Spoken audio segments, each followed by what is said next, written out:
Scene one, shot one, take two. Action. Hi, I'm Dr. Mark Richard Adams and I am a filmmaker and lecturer here at New College Swindon. I'm here today to tell you all about the different kinds of job roles that you'll find in the film industry, what those jobs entail, what are entry-level jobs, what skills and qualifications you might need for those jobs and who you work with and how the different departments intermingle.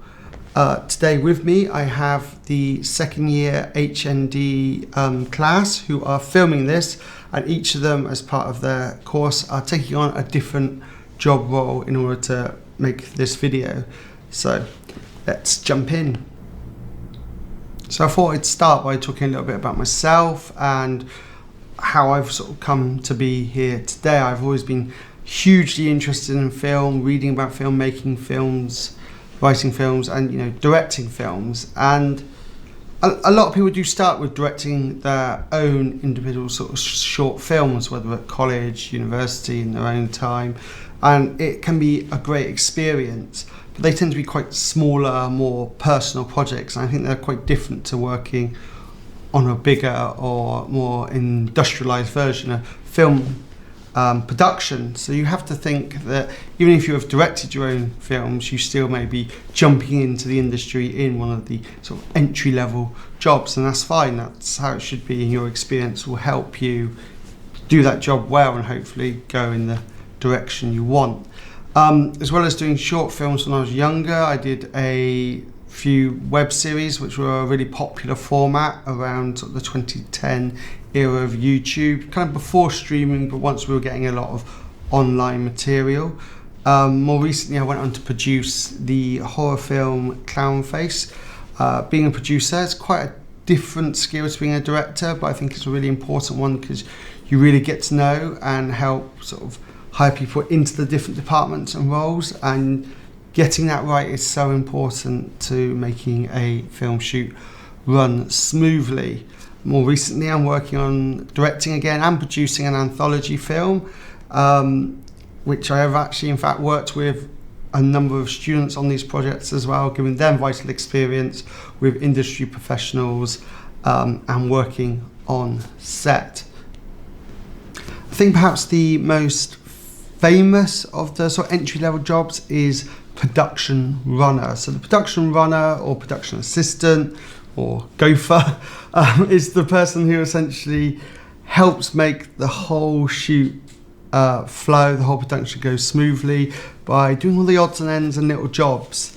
Carrying messages, escorting people, making the tea and coffee, which is actually really vital. I mean, I'm not even joking. Making sure your crew are fed and watered and get all the drinks they need is absolutely vital, and just keeping everyone happy, keeping things running smoothly, keeping the energy levels up. And it's the production runner's job to do all these things. And to be a production runner, you have to have a very personable way of doing things. You have to get on with people, you have to be quick to do things. Proactive is really important as well, so making sure you're anticipating the needs that people have, always having the kettle on the boil, definitely. But also being able to take people to set, from sets, having a car is really, really helpful. You don't have to, it's not obligatory, but it really does help if you're going to do the production runner role to have that sort of mobility as well. And production runners as a role is a great way of seeing a lot of the set, because you will be engaging with so many different departments and so many different people, and if you're friendly, get to know them, or make yourself especially helpful, it can be a good way to build those relationships and hopefully go through into the departments you're interested in. For instance, it can be that you become a production runner specifically for a department, say camera department, and from there maybe you start learning a little bit about it, and maybe the third AC role might be something you'd get to try at some point. I mean, and then travel along that pathway to, camera operator eventually, So it's a great way of starting out and really seeing how things work and start thinking about what pathway do you want to follow and building the relationships that will help for that.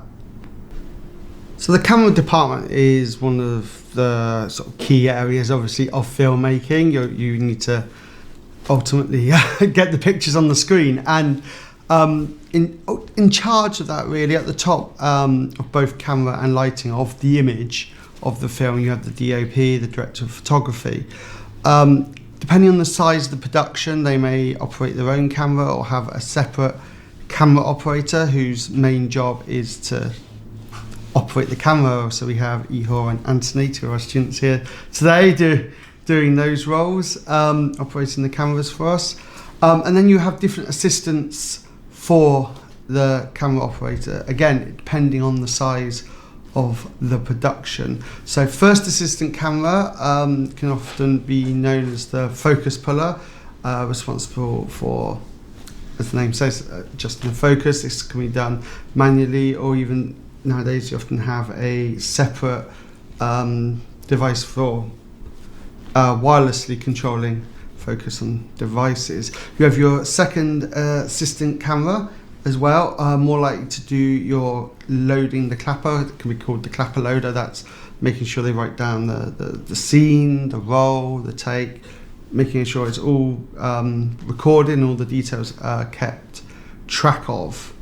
And then assisting that and maybe having some other sort of elements, tapes, just doing odds and ends that the camera department needs. If you have a third AC, third assistant camera, they can also, again, depending on the production, essentially be a kind of production runner specifically for the camera department.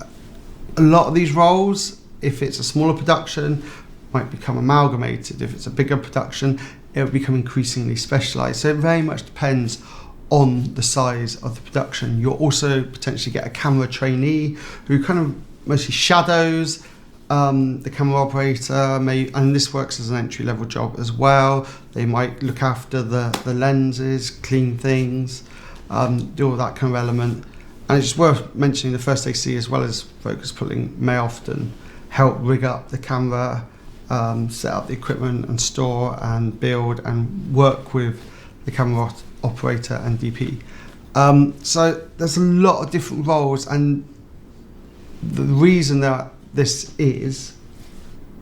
are a lot of different roles, and the reason this is it makes things smoothly, it makes people able to concentrate on one specific job and do that job really well. So as well as the camera department controlling like that side of things, the DOP has the real interest in playing with the visual look of the film, the colours on set, the sort of whether there's different types of lighting. The DOP is responsible for creating the visual style that is what the director wants, so they work very closely with the director. The DOP on some smaller shoots might, as I've said already, might operate the camera. They might also do all the lights themselves. They certainly plan all the lighting out, but if it's a bigger production, they can have one. There's the role of the gaffer. The gaffer essentially will set up the equipment, set up everything where the DOP says. They'll make sure the electrics, it's all plugged in, it's all safe and secure. The gaffer can also have a lot of role in like adjusting the lights as well, making sure it's safe and ready to go. And actually having a bit of background in electrical skills can be good for a gaffer. And just making sure that the visual palette of the film and the colours all work nicely. The only other element we might want to mention under the DP and sort of purview is grips. So grips tend to be kind of technical roles, but especially in a big production, you may have very specialised, like you might have a dolly grip whose entire job is getting the dolly set up, making it safe, making it all ready to shoot.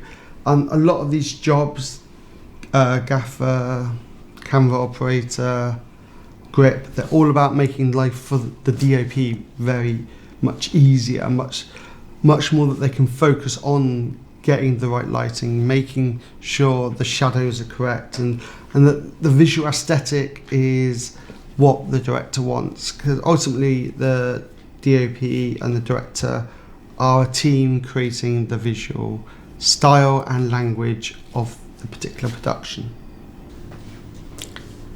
So obviously the director is the big role that everyone remembers, and the director is very much at the heart of a production on set. I've just talked about how the DOP and the director work together, and that is a really important relationship.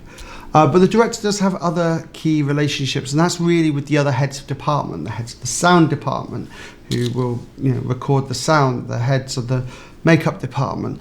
But a director whilst on set wants to concentrate most of his attention on his cast and filming that cast and being able to work with his cast, block out the scene, making sure everyone knows where they need to be, working on their performances. That's really important. And what helps the director do this is the first AD. So the first AD is almost like a buffer between the director and everyone else. If there is a issue or anyone needs anything, rather than going straight to the director, they can go to the first AD, and hopefully the first AD can resolve that issue.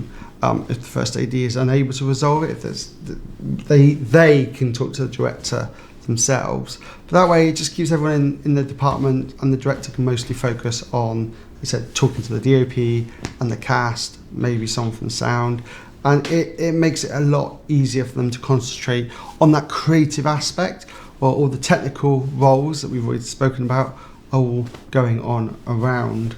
You also may have a second or even third AD, assistant directors, and their roles again will depend on the size of the production. Second AD more traditionally will be on a production base, so if there's a separate base, doing a lot of the sort of managing and sort of admin elements of directing, whereas a third AD often manages extras, make sure crowds and people are in the right place at the right time. It's very much a people management role. You also get script supervisors. They sort of become in this area. They don't necessarily talk again to the director straight away, but to the first AD to let them know if they detect any elements in the script that haven't been filmed, maybe between two cuts they've missed a line, or maybe a line of dialogue gets changed in one day's filming and they go back to film the scene from another day and they forget. The script supervisor makes sure the changes are recorded and that everything is, the script supervisor makes sure everything is recorded and that continuity of the production is maintained, costumes, set, props, dialogue, and that everything that is needed recording is recorded. The director isn't inherently the top of the chain though. There may be a producer. Producers may be not on set, but if they are on set, they obviously have a level of authority, although it does depend, again, on the production. It depends on how famous the director is as well, how much clout they have. Someone like Ridley Scott or James Cameron definitely going to have more ability to be fully in charge. And often work as producers themselves. But a producer or executive producer or assistant producer, they all take on different roles that essentially help manage the project, whether that's financially or organisationally, or just making sure everyone is doing their job in general. So there's a lot of collaboration, a lot of roles in film and television just on that production side of things. And even with that, there's just as much variety of roles when you get to post-production. Action. It could be argued that the bridge between production and post-production is the role of the DIT, or digital imaging technician, who on set is responsible for looking after the footage, to backing up the footage, getting it off the cards, making sure none of it's lost. On bigger productions, the DIT also might check the footage, do a rough grade, make sure any special effects work is able to be done, like even just roughly, just to make sure they've got everything they need for when they move into editing. The editor is another role that works very, very closely with the director, because the director's vision has to come across. Now, the editor may work with a lot, not just the footage, but the storyboards, the shot list. They may use a number of different things to help them sort of put together a assembly cut, just the rough version of the footage all together to get an idea how it looks. They may start fine-tuning that, or might then start getting feedback from the director on what to do. Even the editor is almost the head of a department there. Under the editor, you may have the colorist, who will have the specialist role of doing color grading. A good early entry-level job into editing might be the editor's assistant. Editing assistants can do things simply as organising the footage into folders, making sure bad takes are removed, making sure everything's properly labelled. A lot of the more kind of tedious or perhaps laborious kind of technical things that they have to do, but means the editor can focus on the creative element. But again, it doesn't mean it's a bad role. It doesn't mean it's not a great way to get experience. It absolutely is. You also have any special effects and After Effects kind of elements that might need to be put onto the film. That all comes under post-production editing. And it's all about getting the film to that completed director's cut, the vision of the director. That might not be the end, depending on the production. The producer may request changes, and the producer may have the final say on what the finished project will look like. So that is, again, depending on the production. But once you've gone through editing, once you start getting that material, it's time sort of for the marketing and distribution elements to sort of kick in, and you get into that final stage, which is almost the exhibition and distribution stage, which is where films start getting out there, getting to people, getting advertised, and that moves almost into a different area again from that production process. So film has a huge variety of roles, a huge variety of jobs, many different entryways into the industry, and many different skills, sub-skills, and things that you can do. And the more sort of experience and the more variety of abilities and techniques and skills you have personally, the better it is for you to navigate, negotiate, and ultimately succeed within the industry. Thank you.